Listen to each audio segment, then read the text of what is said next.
Hey guys, welcome back to Micho Makes. My name is Micho. I like to make stuff. Today we've got part number 11 of the Toyota Sprinter Trueno AE86 by DeAgostini, the 1/8 scale massive model. Really looking forward to this part. So without further ado, let's just jump right into it.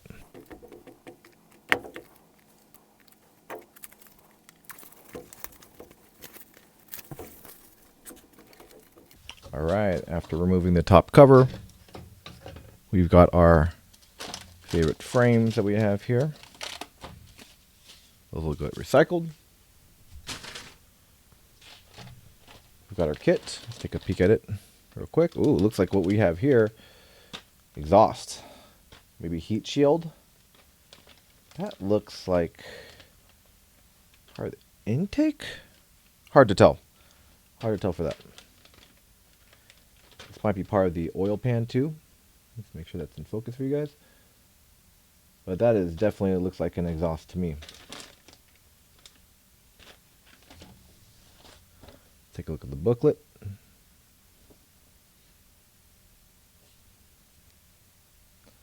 Looks like we got some information on the Prius right there too.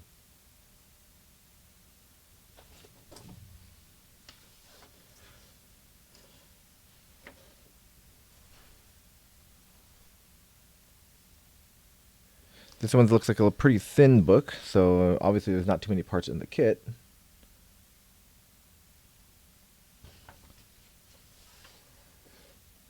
Aha, maybe this looks like trim levels, or again, as we did last week, the differences in the Levin and Trueno. We were talking about that a little bit.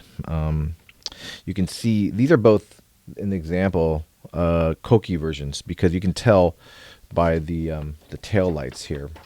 These tail lights you can see on the Levin, the GTV Levin right there. Oh, let's make sure we can see that. I'm gonna actually adjust the angle a little bit more. Excuse me.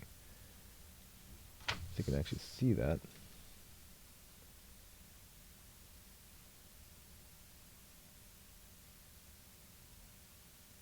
The GTV Levin right there. See this little white line across the backlight? Those are called the, or is nicknamed given, the white line tail lights.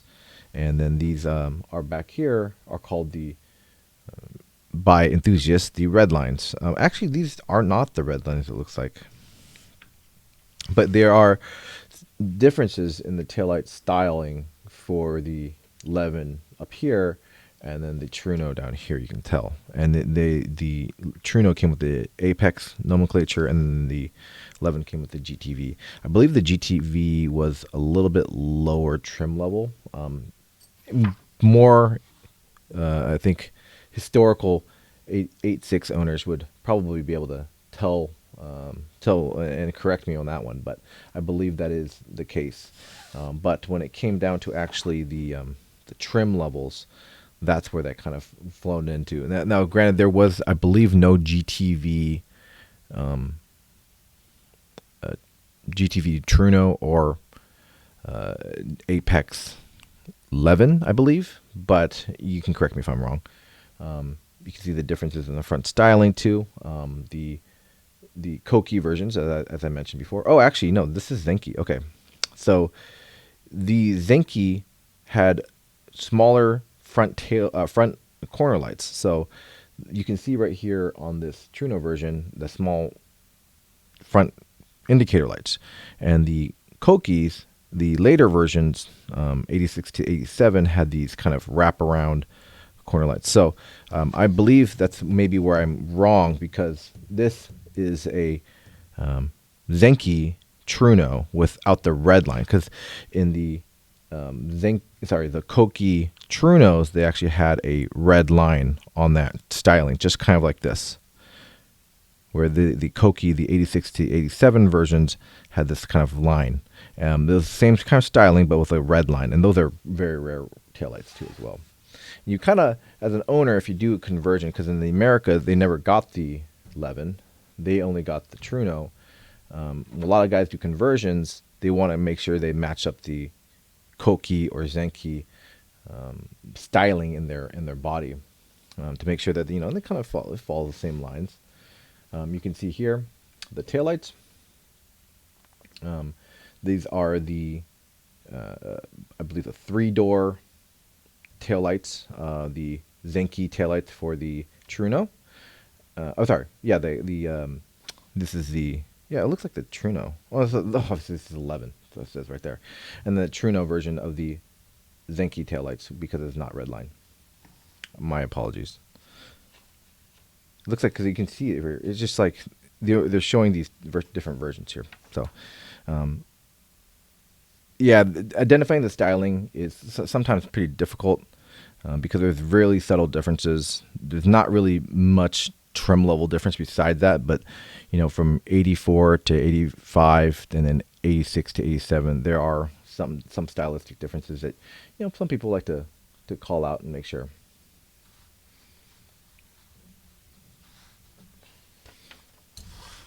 The Prius looks like we have just sent information around that, and the engine too as well.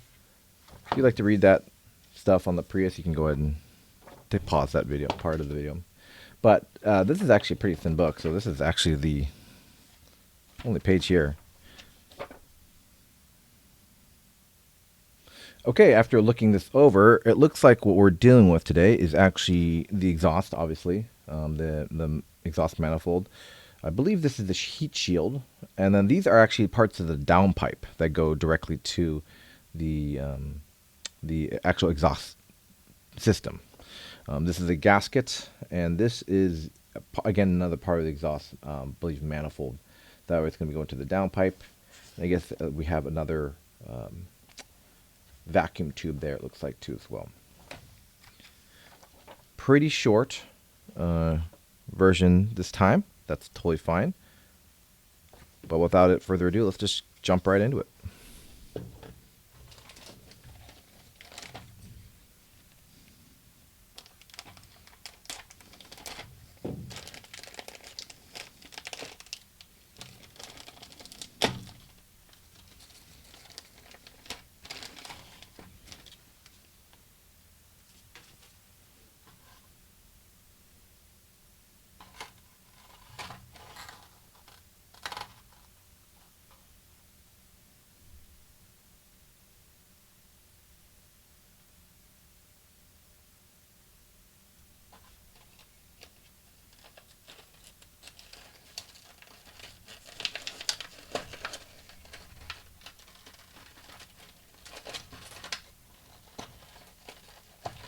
Making sure that we don't drop any pieces. Let's pull these out. We'll start with the main character of this one, the exhaust. Now, wow, that's actually kind of interesting. I would say majority of the main pieces of this kit that are, the head, the transmission, the block, they're metal. And you'd expect the headers, the exhaust headers, to be metal too as well. But these are plastic. That's actually kind of surprising. As a big piece of cast iron, usually, if you're just using the stock ones and not like aftermarket, these are not usually, these are big hunks of metal. So it's actually very surprising that this is plastic, that they actually decided to do that on. Here's the heat shield. Very pretty. The exhaust gasket. Part 1 of the downpipe. Part 2 of the downpipe.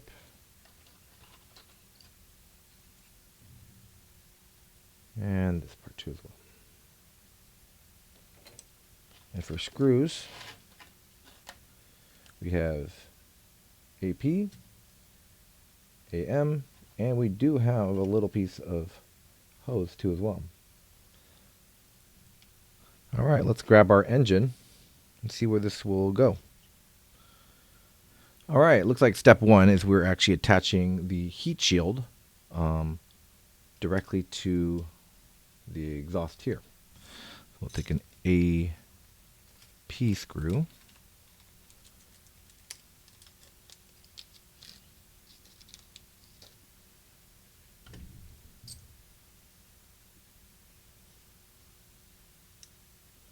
Place that right there. Attaches as such.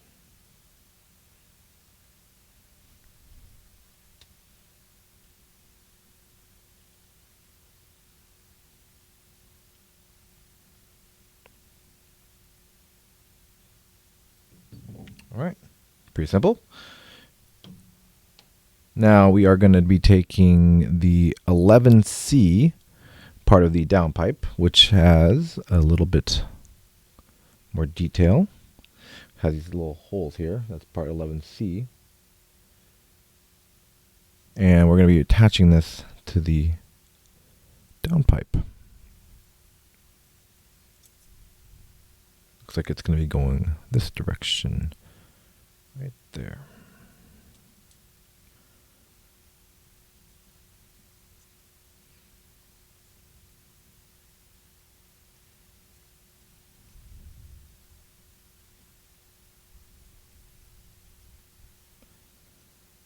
And it is, again, this is so cool, man. They just like think of everything. Can you see that? It's keyed in such a way. See those little lines right there? And see the little lines right here? They're keyed in such a way that it just fits.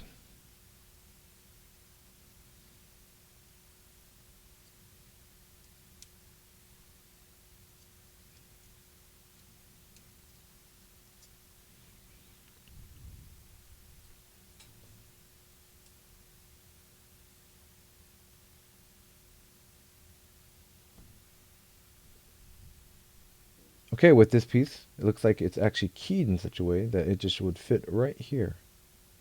You see that? See that little line there? Perfect.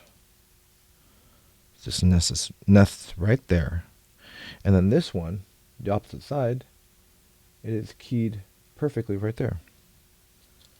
So you just sandwich those together, and we have part of our downpipe. And we will be taking some AP screws. I've already been using one. And just attaching them together here.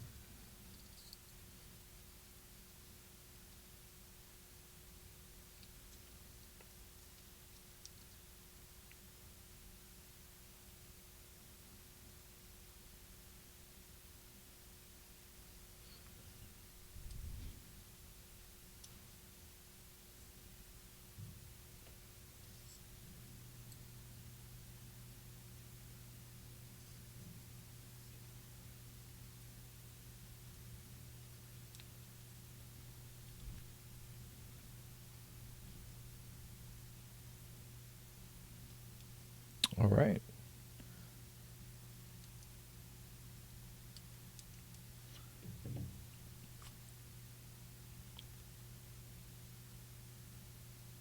With those screws on, we're good. Now, the next part is actually attaching this gasket here. So it looks like the orientation is in this direction.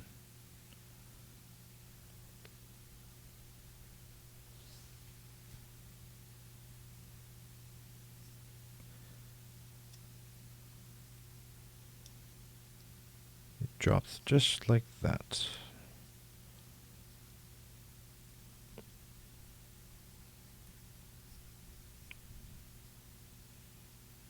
So you've got little keyways here on the gasket so it can align on the engine itself. Take a couple AP screws.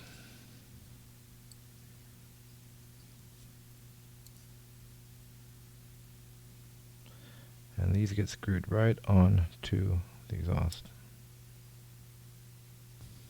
Wow, this is actually the first time I've actually had some real alignment issues with this model. It's a weird little gasket. I don't know. Let's see if I can focus in for you guys. I'm actually zoom in. Can you see that? That is off center. A pretty significant amount. See that? How dark it is on just on that little side. Emphasize it. Wow, it's a good macro. But you can see that hole is way offline. Let's take a look at the other one. That's pretty offline too. This is the first time I've really encountered this alignment issue with the model. And I think that's just them not drilling the holes where it should have been exactly. Even though that looks like dead nuts on. it might be these holes too as well, on the bracket itself. Here, let me, I don't know if that was in frame or not. Let me just take a look. Another quick peek. I'm almost positive that's not supposed to be like that.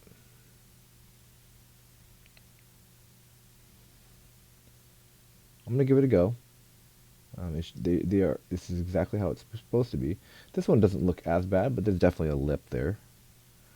But that one is just like, oh my! Look at that. The keyways right here, those are perfect. But then, how are you supposed to get that in there? You know, you could just force it with the screw here.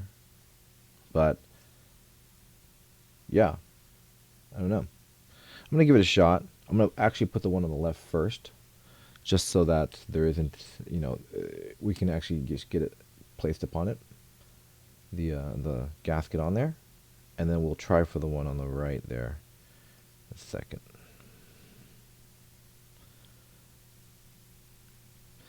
Obviously, you don't want it like, you know, I mean, I guess you do want it right in the middle if you can, but it gives it some bite too as well. The screw some bite, so like it is kind of stuck on there, but it is like the first time I've really seen this having issues. And like, okay, I got the other one in. Let's see if I can zoom in one more time. So I've got one of the gaskets secured.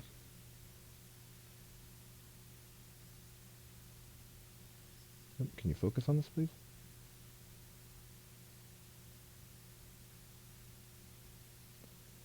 That is just way off. Wow. We'll give it a shot. It should be able to thread. If not, I'll kind of force it. It is plastic on plastic, which is not that big of a deal since it is not metal. If it was metal, oh my gosh, it would be like really difficult. I would actually have to consider. I have some pretty thin drill bits to drill that out a little bit so that it actually could thread.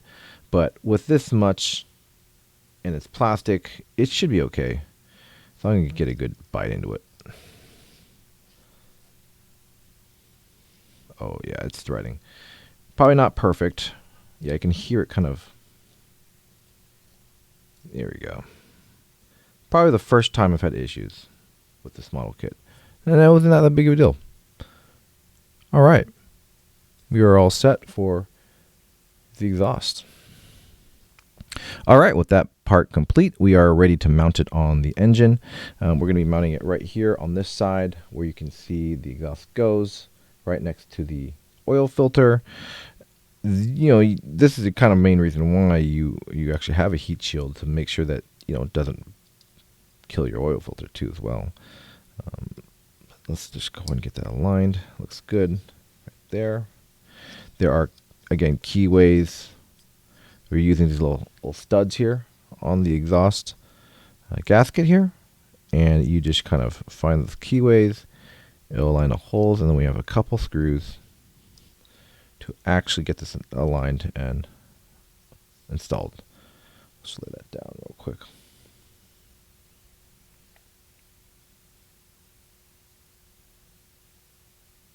It's funny. If you're doing actual exhaust and installing actual exhaust, you're doing way more than just 2 screws.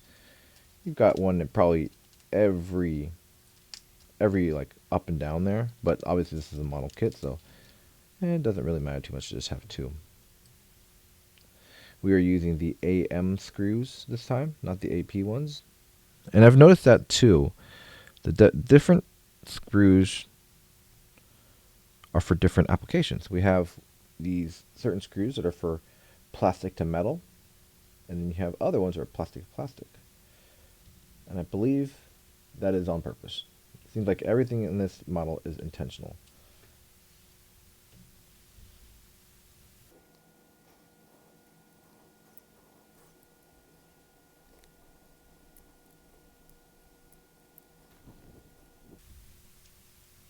All right. There's the exhaust on. Now, the next part is actually this exhaust shield, heat shield.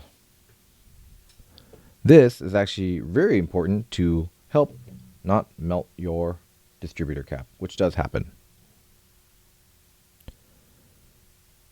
Now this part actually just gets placed on.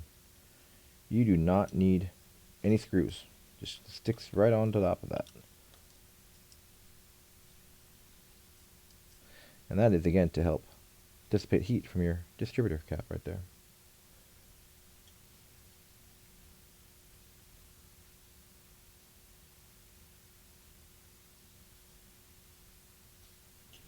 Awesome.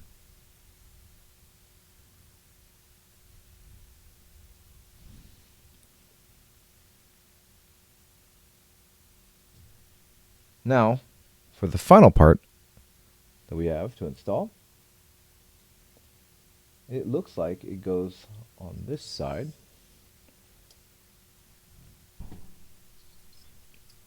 We've got a vacuum line that goes here. Let me just zoom in some detail because this is actually a really, really small part.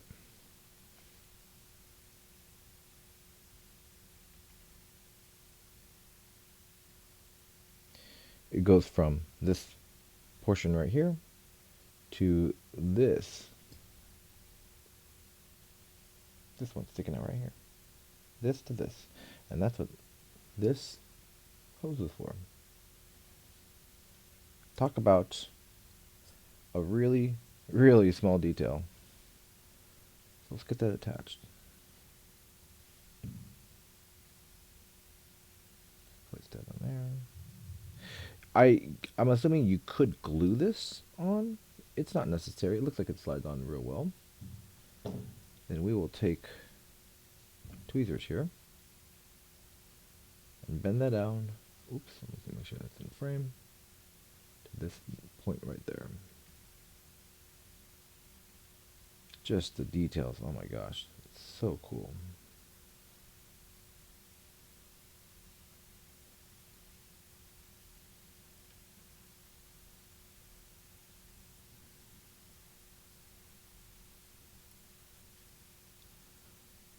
I'm going to do my best not to make any kinks in this hose. It looks like I'm already failing at that, but this is just a detail that you wouldn't see unless you're doing this.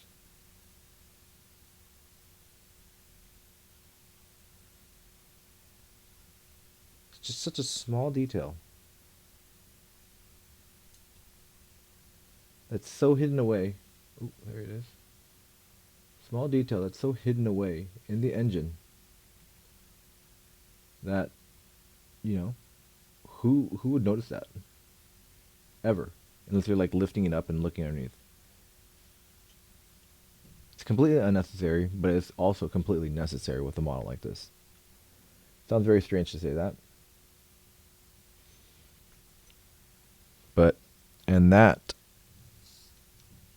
is the part number 11. Those small pieces, the exhaust,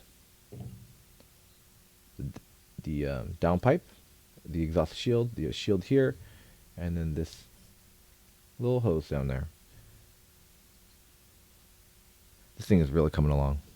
I think it's going to be really telling when we get the Tivis on here, which is a throttle positioning sensing apparatus that'll open up the intake, but that's the next probably iconic piece on this engine itself. But this is part number 11 of the DeAgostini Toyota Sprinter Trueno AE86. This is again 1/8 scale, and it is gigantic. I love this model. If you like this video, please give me a like, thumbs up, subscribe. That would really help the channel grow. I really do appreciate you guys joining me today. I'll see you guys in part number 12, where we will actually take a look at right now what part number 12 has. Where did it go? Oh, hey, look what we're getting. A little present. Even though I have my own. Some tweezers. Some hose. Looks like. I can't really tell what all this parts are. But look forward to that. Well, see you guys in part number 12. Well, we'll figure out what the heck that stuff is. See you guys later.